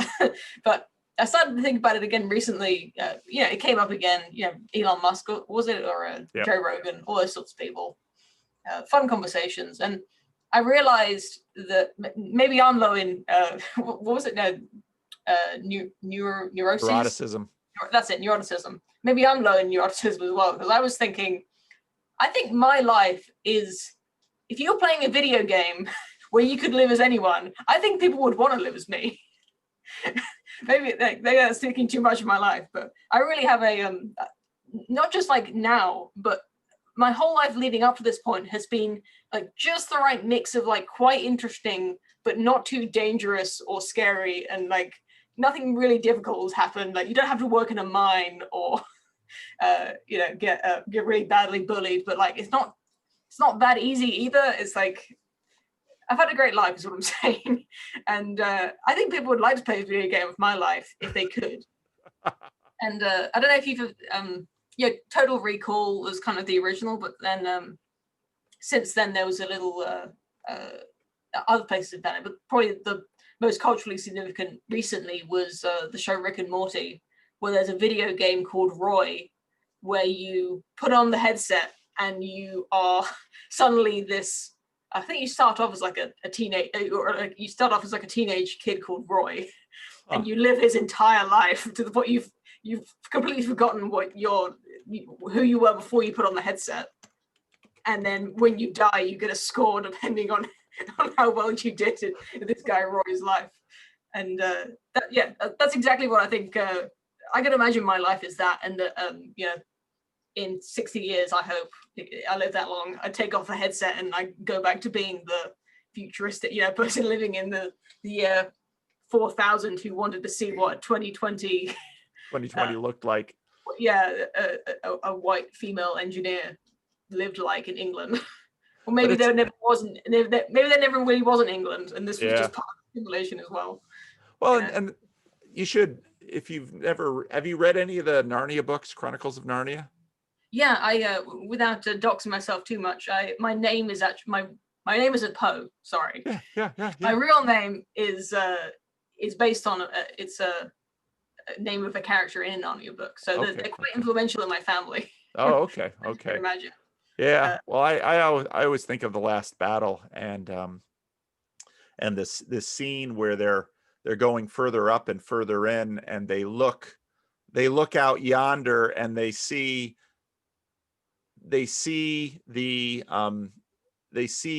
where they used to live, and they said, well, that building was destroyed, and Lewis is playing all these questions about reality and what is where. I find it telling that when especially boys and young men play simulations, they play war, and it's like, well, that's interesting. You know, what's I mean, it's just tremendously telling about us. We don't play going to work, watching TV. We don't play all of the things that, you know, we think we would want. Have you read Notes from the Underground, Dostoevsky? It's one of Peterson's, you know, one of books he mentions a lot. It's on my list. It just starts dramatically, but it's almost in novel form, going into this person that you descend into him, and very quickly, like, I don't want to be this person. This is exactly the kind of person I don't want to be. It's very interesting. But I think in a lot of ways, that's exactly what literature has done for humanity. Is it gives us simulations. Movies do the same thing. It's wonderful to get to read a book that really puts you in a character, even if it's not a character you want to be. But the latest experience I had with that was reading Ernest Hemingway, Robert Jordan in For Whom the Bell Tolls. That's just a very well written book. I don't really have a larger point about it, but even if, and some very interesting things happen to this guy, but it's not a fantasy that you would have. Like, I really would like to be a soldier fighting in the Spanish Civil War. Like, I don't want to have that life, but it's fascinating to read about it, and because the character is described so well, you can see through his eyes. And again, we've just gone off point, but I never thought about Narnia that way. That's such a good point about the simulation, and they, you know, and I recognize this lamppost, and they go in the amazing. I've got a question for you about the Narnia series. Yes. This is completely off topic, but since you know a lot about the books, and I've never actually heard this addressed, but when I read The Horse and His Boy, when I was, how old was I? 14 maybe, and I really liked the book. But even at 14, and that was more than 10 years ago, before all of this SJW culture war, I read about these the men with the sort of hooked noses and curved swords, and I thought this sounds kind of racist. Is it? What do you think? I had the same experience. I grew up, so my father pastored a church which was this racial reconciliation church, and most of the church was black. And I remember reading Narnia in a number of places and just feeling like this feels slightly racist. And I think Lewis was a product of his time. You know, think about growing up at the end of the 19th century in Northern Ireland and then living his life in Oxford. People are racist. We're all part. When people call me racist, I don't have a problem with it because I'm a Calvinist. I'm not just a racist. I'm all these other bad things too. They're all in me. Okay, I think no. I think that's not a bad answer. I'm not trying to use it to discredit No. C.S. Lewis. I just wondered if anybody could come up with a justification for it, or a different way of seeing it, then perhaps I thought it would be you. And I just wanted, without having to go through all the work of actually reading it again to check that I remembered it right. I thought I'd just check in with you because I think if I remember reading, so Abram Kuyper was a Dutch polymath who was an important figure in my religious tradition. And I remember reading his Stone lectures, which I think were from the 1920s. And it's like, boy, there's just some eugenics that it smells of. And often if you read books from, basically from the 1870s to the 1930s, there's eugenics, there's social Darwinism, all that stuff is in the literature. And someday people are going to read our stuff and smell stuff that they are sensitive to because of, eugenics and social Darwinism was not stamped out by some social movement that said no. It all got a bad reputation because of the Nazis. And we looked at the Nazis and said, oh, don't want to go there. But it's going to come back. Okay.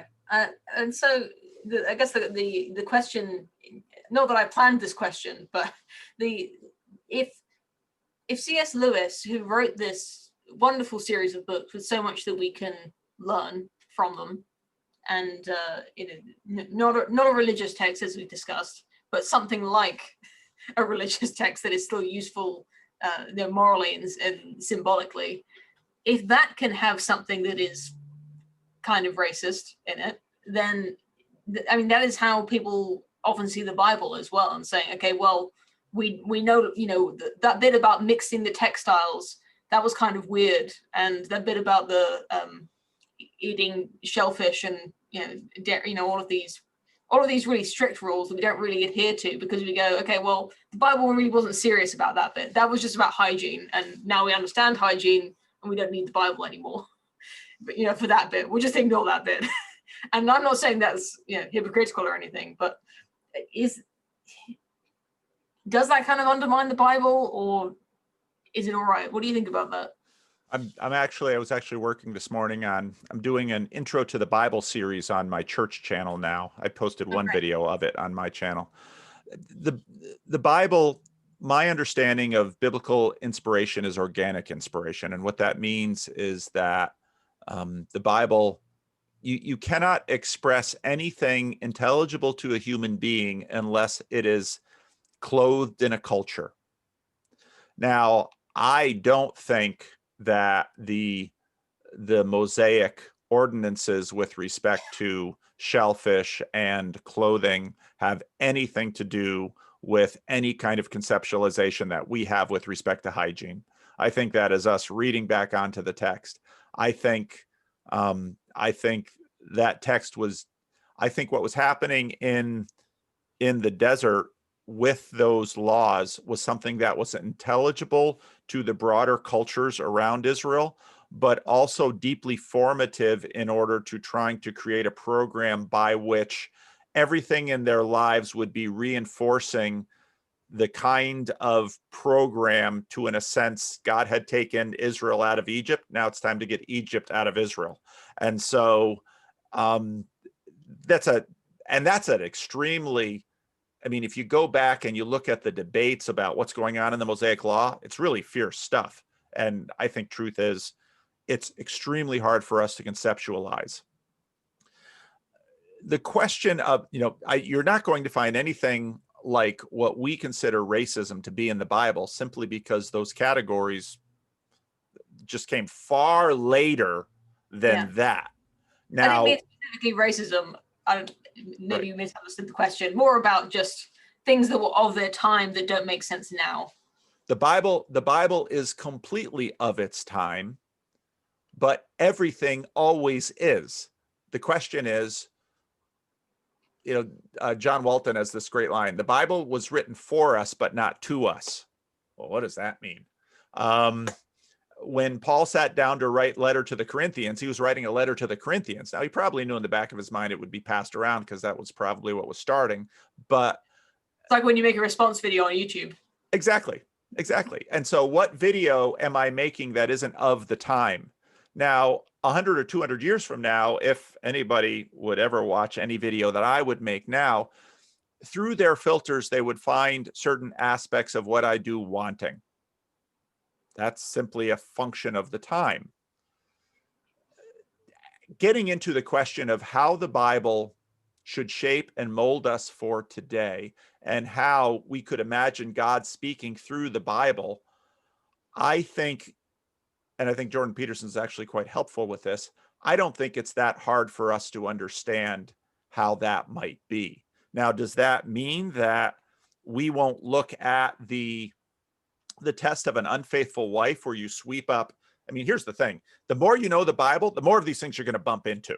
Okay. And so how do you know if your wife was unfaithful? You take the sweepings of the temple and you give it to her to drink. And basically, if she gets sick, she was a cheater. I think probably faced with the sweepings of the temple, if you know what happened around the temple, you to look at the drink. No, you confess before you drink it. But there are tons of things like that in the Bible. And I don't think, to me, in terms of how I understand inspiration, it doesn't challenge my idea of canon. Now, if someone would come to me and say, Pastor, I'm a little worried about my wife, let's get out the broom and sweep the floor of the church, I'd say, I don't think that's the way we should interpret that text. Okay.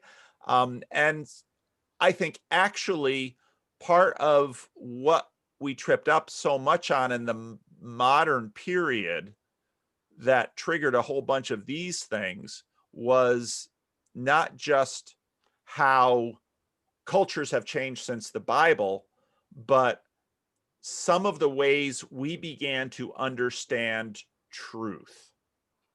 And that gets back to the question of, can you use truth with respect to something like love?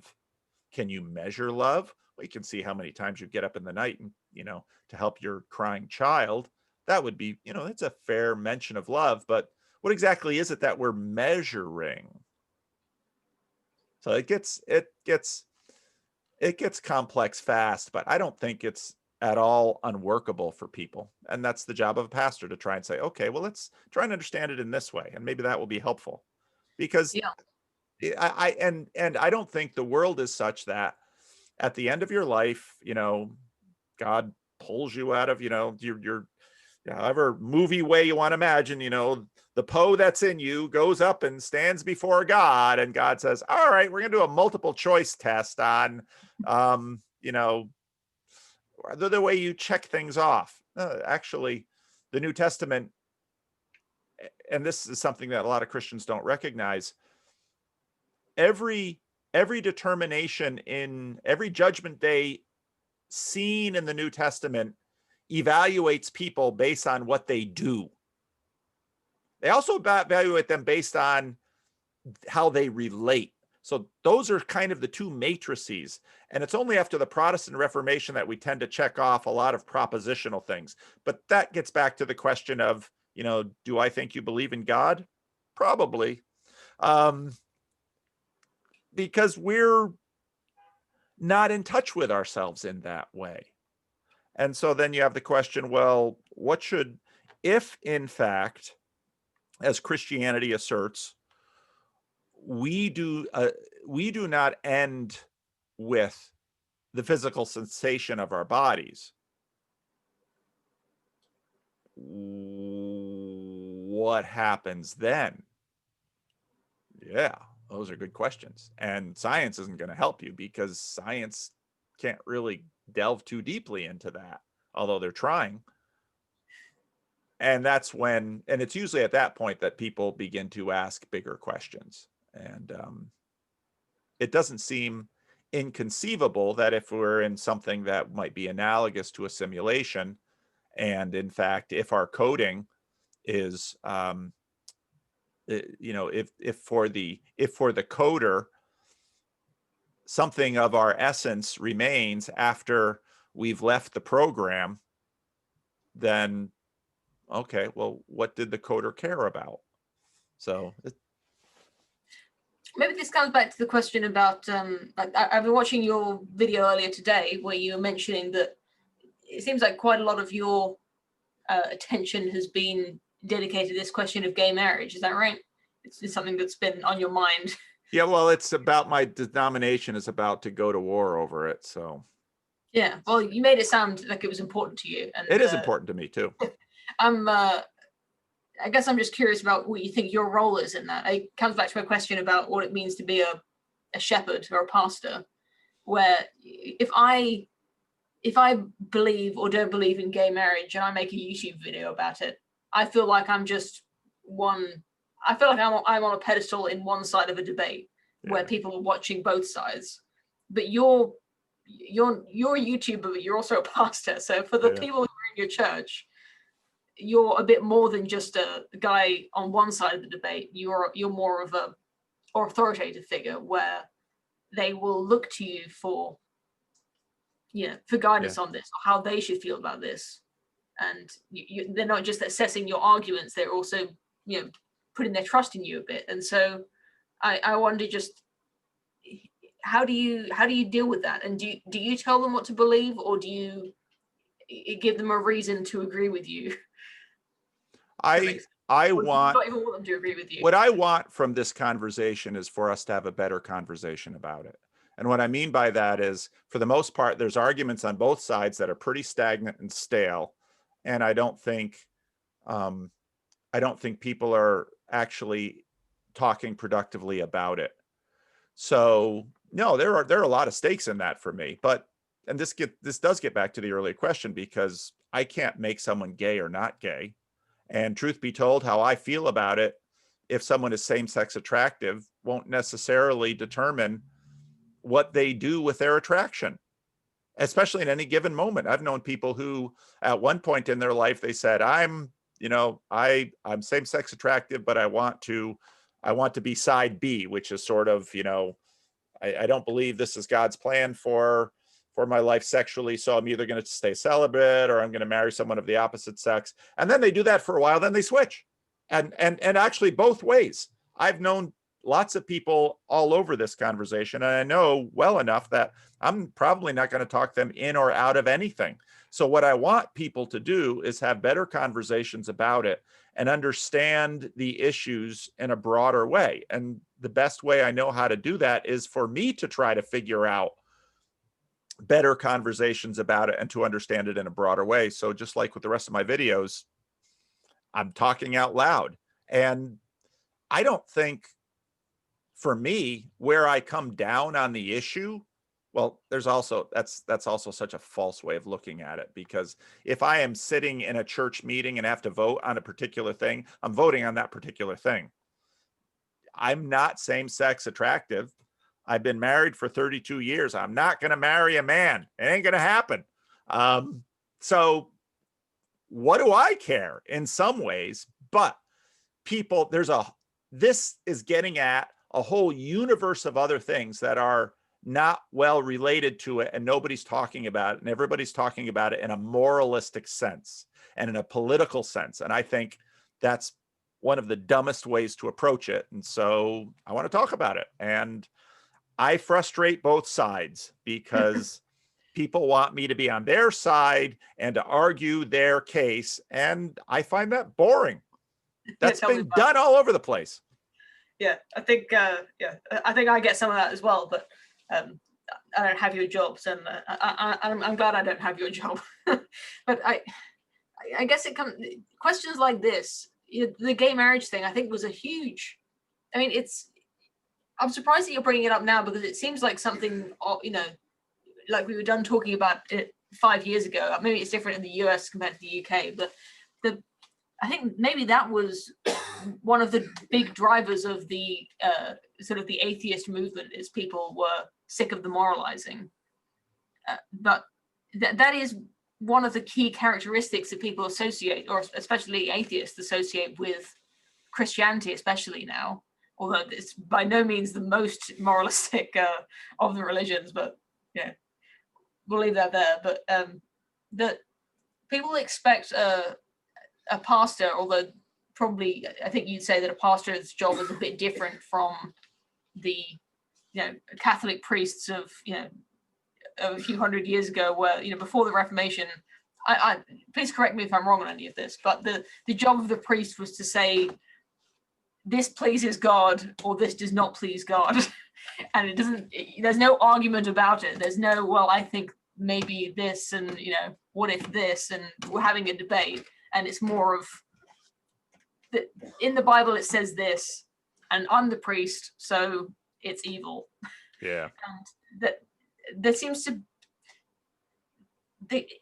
I can't think about this question. I mean, gay marriage is one thing, but then just also homosexuality. Your approach to it seems very much to be the sort of the modern way of doing things. But in the end, it does seem like it's the job of the religious leaders to say it's evil, or the secular way of saying evil is to say it's degenerate. A lot of the sort of right. Put it in a medical term. Yeah, that's exactly right. You put it in a medical term again, and this gets back into the frame. So, well, I know I didn't ask a question, but I think you get it. I think I do get it. I do get it. And so let's say I stand up and say one way or the other. Well, now suddenly I'm just one name in a list of pastors' names of for or against. Does that help? Do they believe God thinks one way or another? To whatever degree of influence I have in this frame depends on to whatever degree people find a whole bunch of other things I'm saying believable or compelling. Pastorally, someone comes into my office and says, I'm same-sex attractive. I'm trying to figure out what to do with my life. And usually it'll be far more contextual. I'm attracted to this and this person over here. I want to know if I should pursue it. Okay. Well, what does God say?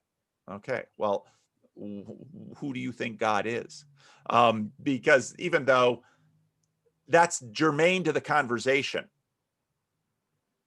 because right now there's a whole diversity of people out there with a whole diversity of ideas. And so people often misunderstand the nuance with which I bring to these things, as if, well, Paul is either trying to be cute or clever, or he hasn't made up his mind, blah, blah, blah, blah, blah, blah. No, I'm trying to engage real people in conversation that will be productive for them, for helping them come to a conclusion. Because if someone comes to my office and says, I'm same-sex attractive, I'm attracted to this person over here, what should I do, Pastor? It's like, right away I think, whatever I tell you right now, if you're really listening to me in that way, you're probably abdicating some responsibility in your own life, because even if I tell you what to do and you do it, and then something bad happens, you'll just come back and blame me. And no, you don't enter a relationship like that. You're not a child. So let's have a conversation about this. And I'll tell you what I think about what certain Bible passages mean. But right now, someone comes into my office, they have pastors and churches with rainbow flags, and have pastors of churches that are deeply against it, and probably they're going to pick. So what do I want to help them do? I want them to have a fuller view of the situation so that they can exercise their agency. And this is where, generally speaking, I want to John Vervaeke has this great talk about addiction as reciprocal narrowing. And I think actually good ministry is reciprocal broadening. After this conversation, I got to wrap it up because I got another one coming up. But, and you said 2 hours, so you never go that long, but I knew it'd go fast. But what I want for people after listening to my videos, after having a conversation with me, is I want them to feel more empowered, more agentic in terms of they have more agency. I want them to have a better, clearer view of the world. And for me, obviously, as a minister, God is all over this world, just like Tolkien is all over Middle Earth. And so my goal is to open their eyes more and probably help them see a bigger picture. And because conversations are so small and we're only able to touch on one thing at a time, it's the way consciousness works, you have to do that sort of tenderly and cautiously, always getting signals back and forth. And that's what a conversation is. So that's what I try to do. Oh, I think you do it very well. I guess it's a good way of wrapping it up. And I think you're right. I think you're doing a great job. And I hope you're as good to your flock as you are to your your YouTube community. Yeah, I think you're doing a great job, and I had a really good conversation with you today. So thank you very much for your time. All right. Well, I'll post this. I will send this to you too, so you can post it if you want to. Yeah, no, I don't really mind. Like I said, I don't think a lot of my audience will be that interested in this conversation. So I think it's more for your audience, okay. And I'd be really happy to see some of your audience. I'll post a clip though. I'll take a clip from you and then point people. Well, it was great talking to you, Po, and we'll have to talk again. And yeah, absolutely. Congratulations on being a mom and your daughter. And I was looking over your videos. Oh, she's got her baby on some of the videos. Oh, I'm so excited. There's your little girl looking up there. Like, it's so wonderful. So yeah, she's the most amazing person ever. And I know not everyone agrees with me, but I don't mind. That's exactly how you should feel. All right, have a good day. It's close to bedtime for me, so I'll have a good sleep tonight, I think. All right, take care, Po. Great talking to you. Bye-bye.